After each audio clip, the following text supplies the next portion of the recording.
Budget builders, don't despair. You can still build a gaming PC in 2026 for as little as $650 with all new parts, capable of playing all the latest titles, even with current RAM and SSD prices. Welcome back to PC Builder. I'm Jason.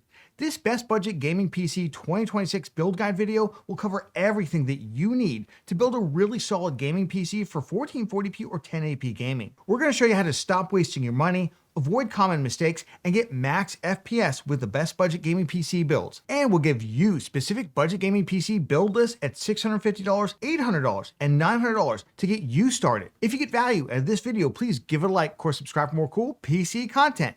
Let's jump into it. This video is sponsored by TP-Link and their Archer BE600 Wi-Fi 7 router. You can have the best gaming PC, but if your network bottlenecks your performance, what's the point? The Archer BE600 unleashes Wi-Fi 7 speeds of up to 9.7 gigabits per second. Need hardcore wired performance? It features a massive 10 gigabit port and 4 2.5 gigabit ports. That means blazing fast file transfers and ultra low latency gaming. With 6 high-performance antennas, the BE600 covers 2,600 square feet and up to 120 devices, and it sets up in minutes using the Tether app. At under $250, Tom's Guide called it the budget Wi-Fi router to beat. Check the link in the description to upgrade your network with the Archer BE600 today. Obviously, to build the best budget gaming PC in 2026, you need the best budget CPU and GPU combo in 2026. Now, to get the most FPS and lowest latency, we want the biggest, fastest graphics card that we can afford, then just get a CPU that isn't going to overly bottleneck our GPU. That's because most of our FPS comes from the GPU, not the CPU. We also need to consider GPU VRAM. For 1080p gaming in 2026, we still can get away with 8 gigabytes of VRAM,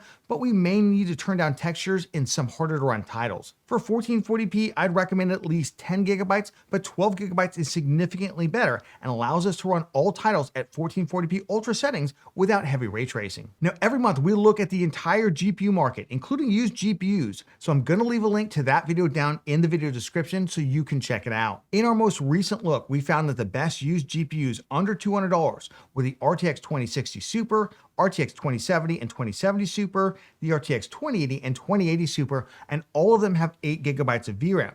Make sure you avoid that regular 2060 with only 6 gigabytes of VRAM. These GPUs offer decent performance at 1080p and offer DLSS 4 upscaling for between $150 and $190 used. The best new GPUs were the Arc A580, which right now is selling for just $169, and the Arc A750, which is currently $199. Both these GPUs are somewhat low stock even in the US, and they may not be available in all markets. The Arc B570 10GB, which is enough VRAM for 1080p gaming across all titles, is selling for about $230 right now and should be considered. Of course, moving up to the best new GPU under $350, we can also add in the RTX 5050 and RTX 5060 8GB for around $290 and $340 respectively. Now, while these GPUs only bring 8 gigabytes of VRAM and aren't much faster than the Arc A750, they do have access to DLSS 4 upscaling, which has wider game support and is overall a better technology than Intel's XeSS 3. Looking at 1440p capable GPUs under $500, we've got the Arc B580 12GB for $289,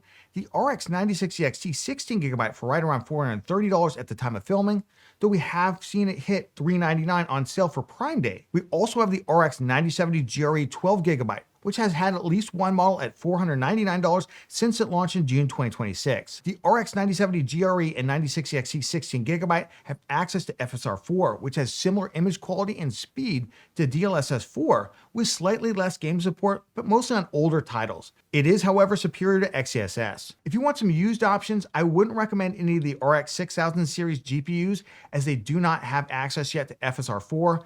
AMD's only vaguely promised 2027 at this point.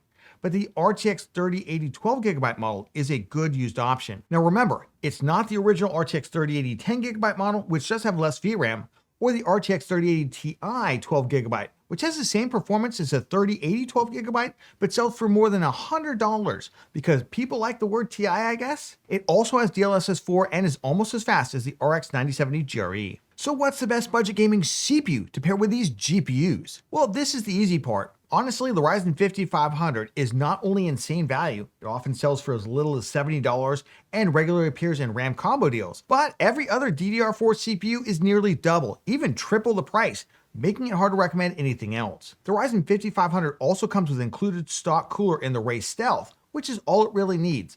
though Newegg often sells it bundled with a budget tower air cooler, which is a nice little upgrade. The Ryzen 5500 is the same architecture as the 5600G APU, but with the integrated graphics disabled, and has similar gaming performance to the Ryzen 3600, but it is only PCIe Gen 3. That's really not that much of a difference, except with 8GB GPUs when they're running up against that 8GB VRAM limit, and they only use half of the 16 PCIe GPU connector lanes. So for instance, the RTX 5050, 5060, or RTX 5060 Ti 8GB GPUs only use half of those connectors. You will get lower performance when you're bumping into the 8GB VRAM barrier. But otherwise, the Ryzen 5500 does pair nicely with budget to mainstream GPUs. For the motherboard, I recommend picking up a B550 motherboard starting around $70 to $80, like the MSI B550M Pro VDH Wi-Fi or Pro VC Wi-Fi. I like the B550s over the B450 or A520 motherboards. B550 allows us to use AMD's auto overclocking feature called Precision Boost Overdrive for a little bit more performance, and it also allows us to use PCIe Gen 4 if we ever upgrade the CPU to something like a Ryzen 5800X 3D. And in the US, B550 motherboards cost about the same as B450 or A520 as well. But if you're in a market where those motherboards are way cheaper, they are perfectly fine as well. For the RAM, you can pick up a 2x8GB kit, so 16GB total of DDR4 3200CL16 RAM, or 3600CL18 RAM for about $115 new or about $70 used. In 2026, 16GB of RAM, it's still enough for gaming. And because it's DDR4, you can likely buy an identical kit in the future when RAM prices come down and then do 4x8GB for 32GB total. If you do want to consider a CPU upgrade on the AM4 platform, unfortunately right now you're going to have to pay about $150 for Ryzen 5600, 5600X, 5600T, or 5600XT. Those are effectively all the same CPU. Pre-built makers are buying these and similar Intel DDR4 CPUs up in bulk, so there isn't much to be had for those DIY PC builders like us, and they get silly expensive pretty quickly. You could consider moving up to AM5 for about $200 more over the base platform price for a Ryzen 5500 with a Ryzen 7500F, a cheap B650 motherboard, and a $220 16GB kit of DDR5 RAM. But in my opinion, I would not do that until I had at least an RX 9660 16GB GPU. For Intel alternatives, you could pick up an i3 1200F, 13100F, or 14100F for around $100. Those are all effectively the same. And while any LGA 1700 motherboard that uses DDR4 is fine, remember, don't get a DDR5 LGA 1700 motherboard.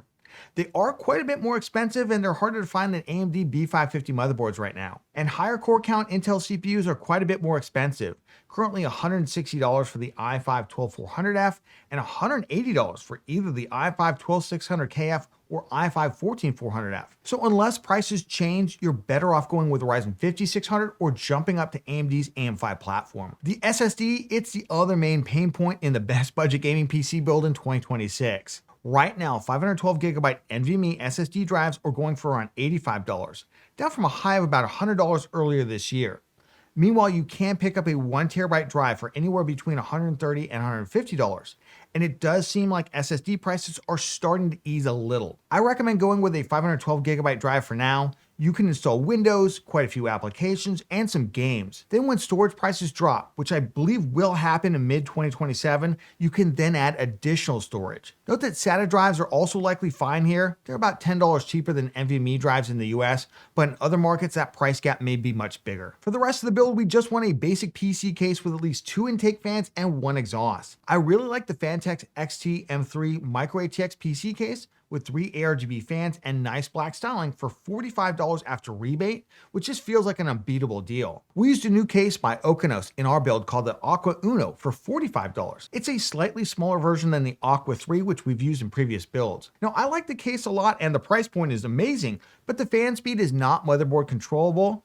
And while they're not totally noisy, I'd probably spend the extra $12 for the Aqua 3, which has PWM ARGB fans, or I'd just buy a 3-pack of Thermalright PWM ARGB 120mm fans and I'd swap them out. If you want to spend a little bit more for $65, I absolutely love the new Lianli V100R Mini Micro ATX PC case with 4 included ARGB fans and a real premium look and feel to it. If you end up with an ATX-sized motherboard, the Fantex Eclipse G370A with 3 ARGB front intake fans, it's only $40 after rebate right now, which feels like a total steal. Montec's new TC3 ATX case is currently $59, includes 4 ARGB PWM fans, including 3 reverse blade intake fans, and is another great option. Now for the PSU, we're going to use the best value unit on the market with the Roswell VSB 650 watt for $50. It's rated as C tier on the SPL PSU tier list and is ATX 3.1 with a 12-volt high power connector for NVIDIA GPUs in addition to 2 8-pin PCIe connectors. Now our build doesn't need anywhere near this amount of power, but it's just crazy cheap and a great deal. In fact, it's such a great value, it's hard to recommend anything else, but I will leave some alternatives down in the video description in case it sells out or changes in price. So should you buy used PC parts for your budget gaming PC? And if so, which ones would I buy? Our build list focuses on new parts, but I did research on all current PC parts on eBay in the US. At the time of filming, the only components that I think are worth it right now are DDR4 RAM and GPUs. In particular, DDR4 RAM, I found quite a good savings.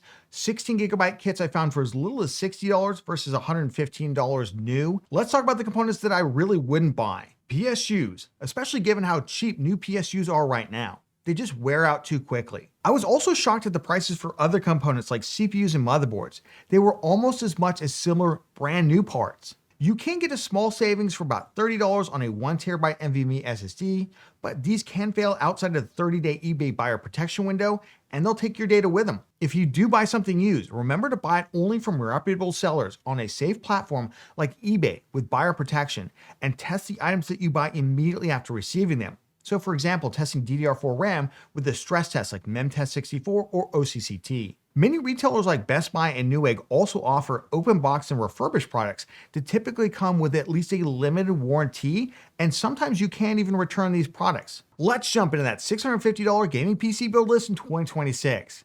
Now we went with the ARC A750 GPU for $200, but you can substitute in any $200-ish GPU in here. We went with the Ryzen 5500 platform, including an $80 B550 motherboard with Wi-Fi, 16GB DDR4 3200 CL16 RAM for $115, a 512GB NVMe SSD, the Fantex XT M3 PC case, and the Roswell 650 watt PSU for just over $650. This is easily going to game at 1080p and may even be better at 1440p due to the ARC A750 being better at 1440p sometimes than 1080p. You could also have gone with a used RTX 2080 Super 8GB for slightly less. The Intel alternative with the i3-14100F, it's about $50 more, mostly owing to the increased CPU price and the B760 motherboard price. Moving up to our $800 gaming PC build, I'd probably spend all that extra money going up in terms of GPU power. For that price, I think the RTX 5060 8GB, it likely makes the most sense. DLSS 4, it's great and is quite a bit faster than the ARC B580 12GB, along with having less CPU overhead on our Ryzen 5500. But we may need to turn down some titles to medium details if we run out of VRAM. The Intel alternative comes in about $45 more expensive, but actually may outperform the Ryzen CPU given its higher PCIe bandwidth. For a $900 gaming PC build, we have a couple different options. We can simply use the same build and just upgrade the GPU to something like the RX 9060 XT 16GB or the RX 9070 GRE 12GB. This is going to make our build entirely 1440p capable with either 12 or 16GB of VRAM on the same platform. But at this point, we can also upgrade our CPU.